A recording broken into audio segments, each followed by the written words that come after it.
You might remember the Orange's magical run to the national title for basketball in 2003. Well, we sure know Syracuse Mayor Ben Walsh remembers. The newly elected mayor has his eyes set on a few potential changes that could affect Syracuse's sports landscape, including a multi-million-dollar makeover to the iconic Carrier Dome promised nearly 2 years ago now. Back in 2016, Syracuse University approved more than $2 million worth of upgrades to its campus, $105 million towards building a new fixed roof for the dome. Another $100 million to make it more accessible for those with disabilities, and $50 million on renovations to the Archbold Gymnasium.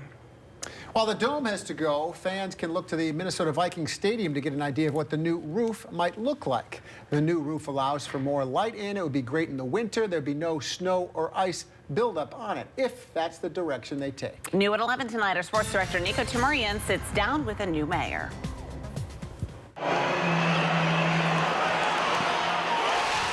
There's nothing that I can say or do in a speech or anything else to instill the level of pride in this community that takes place when one of our big-time sports teams has a big win or is on a roll or wins a championship. Civic pride. I have no illusions about that.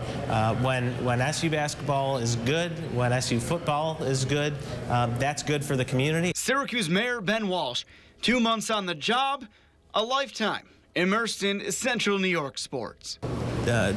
Our sports teams and our community are inextricably connected, and I wouldn't have it any other way. I think it's what makes our community, one of the many ways our community is unique and special. It'd be pretty cool to be in a parade too, right? I would happily host the parade. I was at the 2003 parade, and I remember walking right up to the steps of City Hall. Syracuse is your national champion. That 2003 title, a watershed moment in Syracuse history.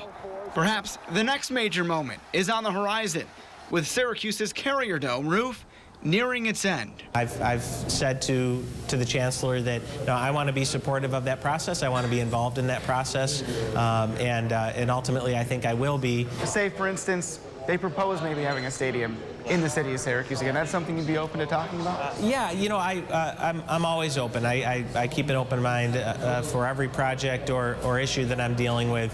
The facilities that we're discussing are first and foremost for the university, so they have to drive that discussion.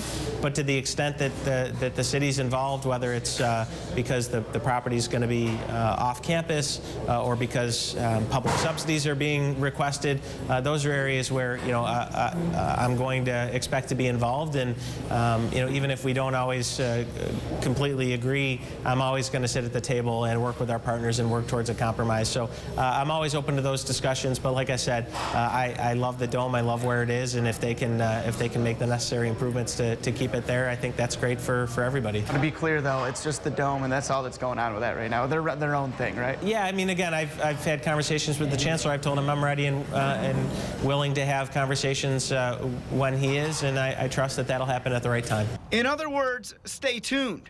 The mayor has a unique perspective on our city and the positive effects sports can have, and that's not just limited to the Syracuse Orange.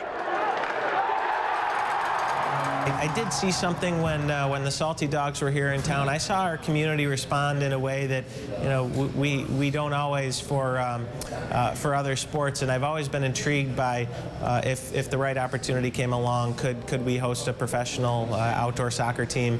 A new administration where sports in Central New York will take its place among all of the issues facing our community.